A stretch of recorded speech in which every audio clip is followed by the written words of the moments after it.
The battlefield was quiet now. Smoke still rose from broken tanks, melted ships, and burned-out bunkers. The sky above the planet of Vora 7 was red with ash. Bodies from both sides lay scattered like forgotten toys, silent reminders of a brutal war.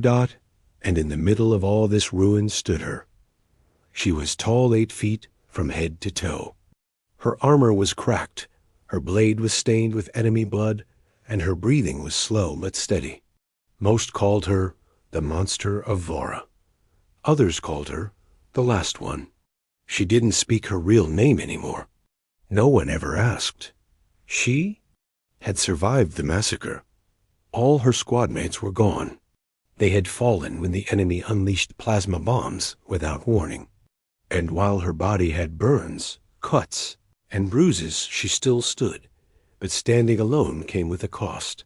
The other survivors from nearby colonies avoided her. Ships that passed overhead did not offer help. Her people had declared her cursed. They believed the reason her entire squad died, and she didn't, was unnatural. And anything unnatural was to be feared. So she stood alone, silent, watching the skies, waiting. A week later, a new unit landed on Vora-7. A human team, fresh from Earth. They were younger soldiers, mostly engineers, scouts, and medics. Their orders were to build a new forward base where the last one had been destroyed. Came with gear, food, tents, and drones. And warnings. Before they landed, their captain told them, "There's someone out there. An alien female. Big, strong. Do not approach. Do not engage. She's dangerous." One of the humans, a quiet man named Leo, listened but didn't say anything. He watched the briefing holograms and saw the image of the alien warrior. Her tall body, her heavy armor, and her lonely eyes. Something about her expression caught his attention. The next day, Leo saw her for the first time. He was checking supply crates near the edge of the ruined zone when he spotted a figure moving through the smoke. His squadmates grabbed their weapons, alert. But Leo raised his hand. "She's not attacking," he said. The alien woman walked slowly, her hands empty, her head held high. She did not show fear, but she also didn't seem ready to fight. When she saw the humans watching, she stopped a few feet away and just stared. Everyone stayed quiet. After a few tense seconds, she turned and walked away. Most of the unit relaxed and laughed nervously. One of them said, "She just wants to scare us." But Leo didn't laugh. That night, he stayed near the camp's edge. He couldn't stop thinking about her. Why was she alone? Why did she come so close? Was she looking for help? Or just making sure they wouldn't harm her? He didn't know, but he did something no one else tried. He packed a metal canister with clean water, added a heat pad for warmth, and placed a nutrient bar beside it. Then, without telling anyone, he left it near the edge of the ruined battlefield, close to where she had stood. He didn't wait. He just walked back to camp and didn't say a word. The next morning, the canister and food were gone. Nothing else was touched. No footsteps, no sounds in the night. But Leo smiled. She had taken it. From that day forward, Leo kept watching. He didn't speak to her. He didn't get close. But every evening, he left water or food in the same spot. And every morning, it was gone. Then came the turning point. 5 days later, an explosion rocked the camp. One of the humans had triggered a leftover mine near the wrecked base. Leo and others rushed to help, but the enemy had returned too. A small scouting force, likely trying to find out if the base was active again. Gunfire echoed across the plain. The human team was pinned. Their cover was low, and they had wounded already. Leo grabbed his rifle and took cover behind a stone wall. As he turned to return fire, he saw something unbelievable. The alien woman was running toward them. Her blade was in one hand, her body glowing faintly from her armor's power core. She didn't stop. She didn't speak. She just launched herself into the enemy line like a living weapon. Leo watched in shock as she moved faster than any human soldier he'd ever seen. Within seconds, the scouts were down. Not one survived. She stood again, her chest rising and falling, glowing in the red dust. Then she looked at Leo. He didn't move. He didn't raise his weapon. He simply stood there. And not a asterisk. The camp was quiet after the fight. No one talked much about the alien woman who had saved them. Everyone saw her 8 feet tall, covered in scars, armor humming with strange power, blade still wet from battle, but no one thanked her. She had left as quickly as she came, disappearing back into the smoke and ruins. The soldiers whispered behind closed tents. Some said she was just waiting to strike. Others said she was broken, dangerous, not right in the head, but Leo didn't listen to any of them. That evening, Leo walked to the usual spot near the ruins. He placed another water canister down and added 2 ration bars. But this time, he did something different. He sat down beside it. The sky turned orange. Wind moved ash through the air. Time passed slowly. Then, like a shadow moving between broken walls, she appeared. She didn't sneak. She didn't hide. She just walked toward him, tall and quiet like before. Her glowing eyes focused on Leo as she stopped a few feet away. Leo didn't stand. He just looked up and said, "You helped us today. Thank you." She stared at him for a moment, and her voice came low and rough, like stone breaking. "You are the only one who says that." He smiled. "I meant it." The silence between them stretched, but it wasn't heavy.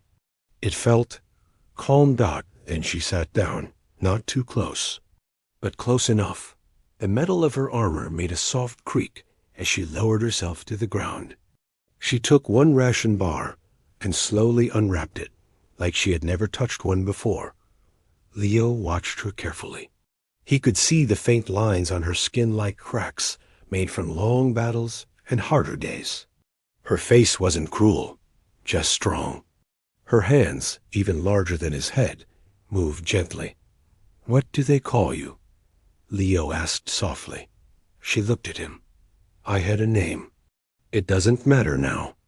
"Then I'll call you something," he said, half joking. She tilted her head. "You think naming me makes you brave?" Leo laughed. "No. Sitting this close to you without running away, that's the brave part." She didn't laugh. But her lips moved slightly, almost a smile. Almost. Then she said, "You don't fear me." Leo nodded. "Should I?" "No, but everyone does." The night grew colder. She stood again. This time, she didn't leave right away. She looked toward a camp in the distance. Lights flickered between the tents. Voices could be heard faintly. "They don't want me there," she said. "They never will." Leo stood beside her. "Maybe they won't, but I do." Her eyes snapped to his. "Why?" "You fight when others hide. You saved lives. That matters more than what you are." She blinked, then slowly turned, vanishing into the shadows again. But this time, Leo smiled. She hadn't walked away from him like a stranger. She had left like a person. The next day, something new happened.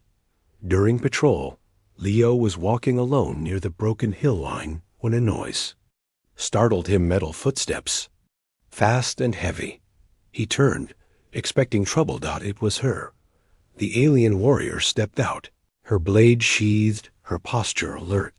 Without a word, she began walking beside him, matching his speed. He glanced at her. "Are you following me now?" "Patrols are safer with 2, she replied. That was all she said. They walked the full loop around the base together. Quiet, alert, side by side. Back at camp, people stared. They saw the giant warrior move like a shadow beside the human. Some stepped back, Some whispered Leo didn't care. When they reached the supply station, she stopped and said, "Tomorrow? Same time?" He nodded. That night, some of the soldiers warned Leo, "She's a threat. She's using you." She? Snap your spine one day. But Leo only said one thing, "She's not what you think." The knife sat in Leo's hands. It was heavier than anything he had ever held cold, perfectly balanced, the edge glowing faintly with alien tech. It wasn't just a weapon. It was a symbol. A gift. He looked at the word carved into the dirt beside it again. Trust. Most humans didn't understand what that meant coming from someone like her. But Leo did. Alien cultures were strange to others, but to her kind, giving your blade to someone meant something deeper than words. It meant you no longer walked alone. That morning, Leo arrived early at the patrol point. She was already waiting. She stood beside a broken wall, arms crossed, her tall body still and quiet. When she saw him approach, she gave a slow nod, a gesture that felt powerful coming from someone like her. Neither said much. They walked side by side, weapons ready, eyes sharp. The silence between them wasn't uncomfortable anymore. It was like a language, a shared rhythm they both understood. No forced words, no need to impress. Just trust in motion. At one point, they crossed a narrow canyon path. Rocks above shifted. Leo raised his weapon quickly, but she had already moved, leaping up the canyon wall, blade drawn, slicing through a hidden scout before it even aimed. By the time Leo caught up, the enemy was already down. She turned toward him, breathing steady. He chuckled. "Fast." She raised an eyebrow. "You're slow." It was the first time she teased him. Leo smiled wide. That night, something changed again. She didn't return to the ruins. She walked with Leo all the way back to the edge of the human camp. Soldiers stopped what they were doing. Tension hung in the air like smoke. Some whispered. Others backed away, but she didn't stop. She stood beside Leo, tall and proud, like she belonged there. One of the officers approached, voice cold. "She can't stay inside," Leo replied calmly. "She doesn't want to. Just let her stand." The officer gritted his teeth, but walked away. She looked down at Leo. "You speak for me now?" Leo shook his head. "No, I just remind them you're not the enemy." Later, she sat near the outer fire, silent, while Leo cooked a basic meal, reheated protein. Nothing fancy. He offered her a portion. She looked at it, sniffed it, then said, "This smells like fuel." Leo laughed. "That's how you know it's real food." She took a bite and didn't spit it out. A victory. While the fire burned low, Leo finally asked, "Why did you stay on this planet after the battle?" She stared into the flames for a long time. Then softly she said, "I had nowhere else to go. My people marked me as a failure. A cursed one. I lived. They died. That was enough." Leo frowned. "That's not your fault. Survival always has a price," she whispered. Then she added something he didn't expect. "I had dreams of leaving, but I waited. I waited for something to change." Leo looked at her carefully. "And did it?" She glanced sideways at him. Double quotes. "Yes." The next day, they trained together. Leo tried to match her moves with a spear. He failed over and over. She didn't laugh, but her eyes sparkled with something new. Amusement, maybe. Maybe even admiration. When he fell again, flat on his back, she leaned over him. "You're terrible with blades." "I'm better with words," he said, out of breath, I noticed. That evening, as stars lit the sky, she asked him a question for the first time. "Do your people fear those who are different?" Leo thought for a moment. "Some do, but not all. Some learn. Some change." She nodded slowly, then said something he didn't expect. I was raised to conquer, taught that strength was everything. But no one told me kindness could be powerful too. Leo's voice was soft, and they never met the right people. Asterisk. The next few days brought change. Not to the war. The war still burned across the stars, not to the camps. The soldiers still watched her with fear, but something had changed between. Her and Leo. They now walked together each morning.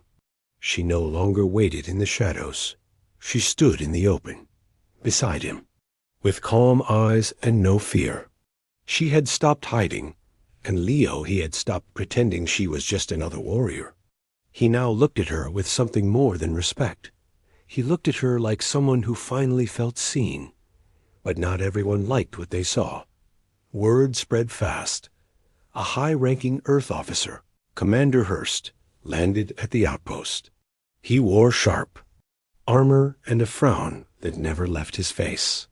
He had seen the reports, and he was not pleased. He met Leo in the command tent and slammed the datapad down. Is it true? You're walking beside that alien beast daily? Leo answered calmly. She saved our lives. She's not a beast. She's a weapon. A rogue warrior with no leash and no loyalty. And you're getting too close. Leo narrowed his eyes. I trust her more than I trust some humans here. That was the wrong thing to say. Commander Hurst replied coldly. Then you're being transferred. Effective immediately. Leo was shocked. Transferred? Where? A frozen base on Doria 3. Quiet. Remote.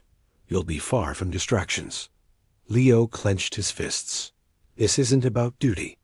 This is about fear. The commander's voice was ice. It's about control. When Leo stepped outside, she was already there. She always knew when something was wrong. Maybe it was how he walked. Maybe it was the silence on his face. She didn't ask. She just said, "What did they say?" Leo exhaled. "They're moving." Me. Far away. I leave in 2 days. She didn't blink. Didn't speak. Just stood still.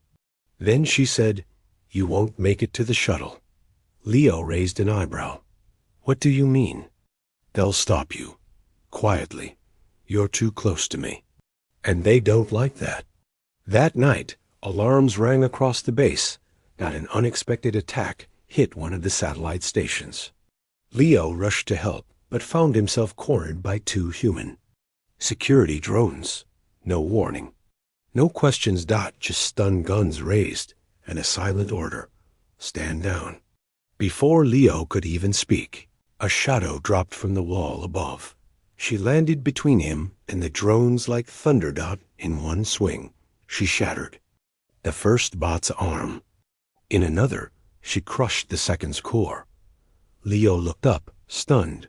"You came for me?" She didn't answer. She just turned, grabbed his arm, and pulled him into the shadows.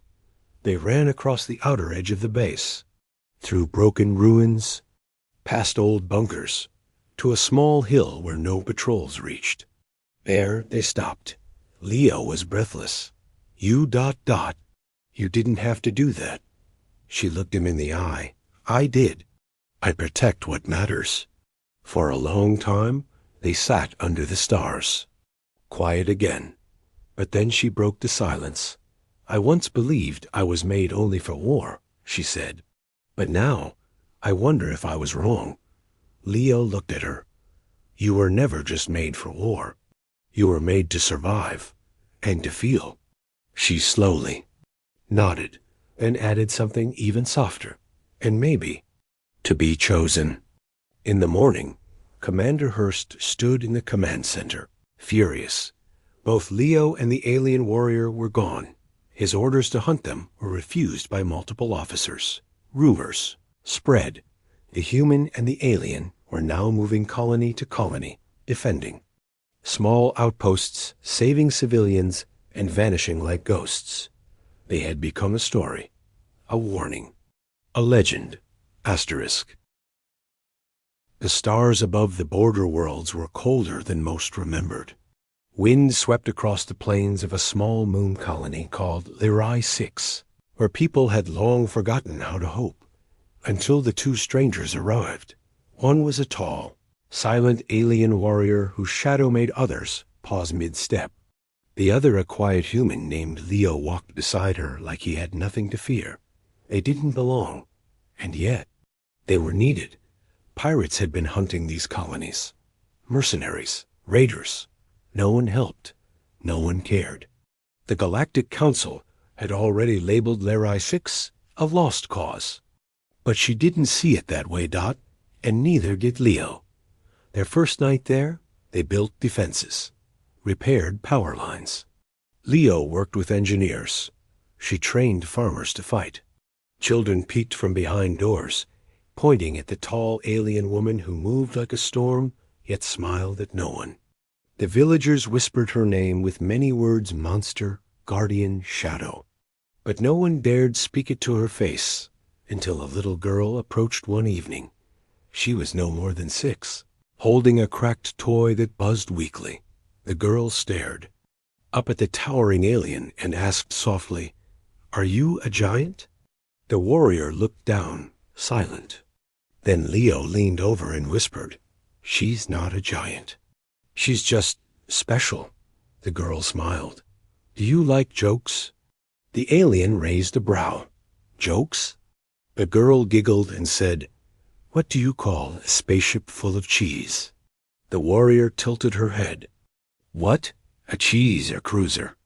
Leo burst out laughing, Dot, and then, slowly, like a long-forgotten memory returning from deep space, the warrior laughed too, Dot. It was short, low, almost like a breath caught between surprise and warmth, but it was a laugh.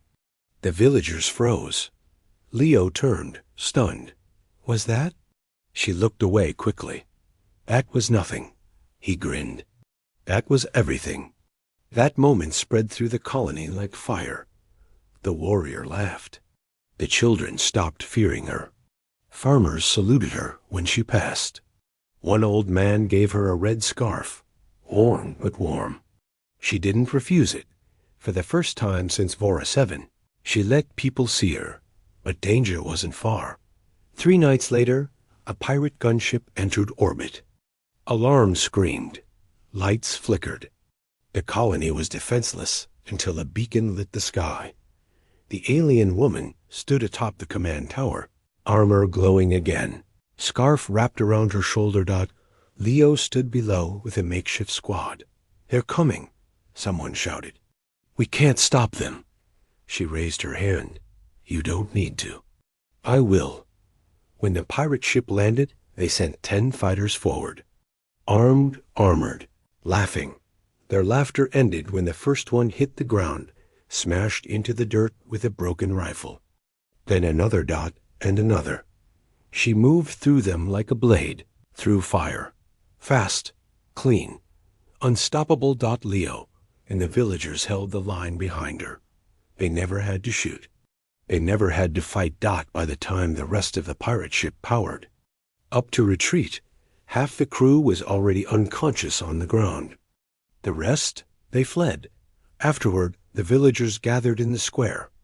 They didn't cheer. They stood in silence. Then slowly, the little girl from before stepped up and hugged the warrior's leg. This time, the alien woman didn't step back. She knelt down and whispered, "Your joke was powerful." The girl beamed. "Want to hear another?"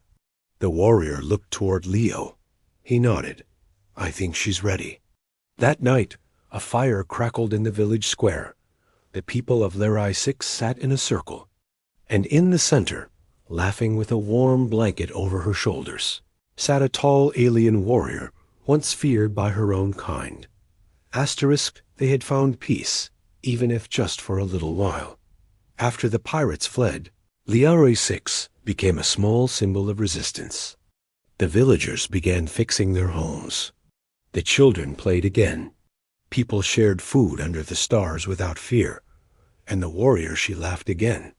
She still didn't speak much, but she no longer hid in shadows. She walked through the village with quiet confidence. Some called her protector. Others called her hero. But to Leo, she was more than all those things. She was the one who had chosen not to destroy, but to stand beside someone weaker and lift them up. Then came the message. Silver drone dropped from the sky and hovered silently above the village square. It played a cold, sharp voice. This message is for the exiled warrior of the 7th clan. You have broken the law. You have bonded with a human. Return to face judgment, or be hunted. Everyone heard it. The villagers stared. The children grew quiet, and Leo's face turned to stone. But the alien warrior did not move. She stood straight, eyes locked on the drone, and said nothing. The drone repeated, "You have 3 cycles. Then we come." That night, the stars felt colder again. Leo sat with her near the quiet edge of the colony. "They'll come for you," he said. She nodded. "You don't have to go," he added. She looked down at her hands. "If I don't, they'll hurt more people. They'll destroy places like this." Leo leaned forward. "Then I'm going with you." She turned sharply. "No, they will not let you speak. They will not let you stand beside me. You will be treated like a disease." Leo smiled sadly. "Then I'll be your sickness. I don't care." She stared at him, truly stared, and whispered, "I have never been chosen by anyone, except you." 3 days passed. The skies above Lares 6 split, open as 5 ships appeared in formation. Sleek, black, silent. Her people had come. She stepped forward to meet them, her armor gleaming, her blade on her back. Leo stood beside her, wearing only light body armor and his same calm face. The council soldiers marched down, dozens of them, cold, perfect. Judging Dot at the front, an elder commander spoke. "You are guilty of treason. You gave your blade to a human. You walked among them, laughed with them. You lowered your power." She replied, firm and unshaken, "I found more strength here than I ever did under your command." The elder's eyes narrowed. "Then choose now. Return alone and be forgiven, or die beside the human." She didn't move. Leo stepped forward. "You talk about law. She talks about choice. Big difference." The alien soldiers raised their weapons. The elder gave the final order. "End this now." But before they could fire, she moved, not to attack Dot, to shield Leo. She stepped in front of him, arms wide, blade untouched. Her voice was steady. "If you strike him, you strike me." The soldiers froze. The elder's face twisted in confusion. "She defends him, like one of her own." A younger alien officer, tall, but with softer eyes, lowered his rifle and said quietly, "Then maybe she's more evolved than us." The other soldiers hesitated. One by one, they lowered their weapons. The elder, now alone in his anger, turned away and shouted, "Exile her forever. Let her fall with the humans." But as he stepped onto his ship, the villagers raised their hands, their tools, their courage. And behind them stood the warrior, unbent, unshaken, with Leo at her side. Later, under the stars, Leo and the warrior sat beside the fire once more. "Exile again," he said. She nodded. "But this time, I chose it." He looked at her. "So what now?" She looked into the fire. "Now we protect others, like they never protected us."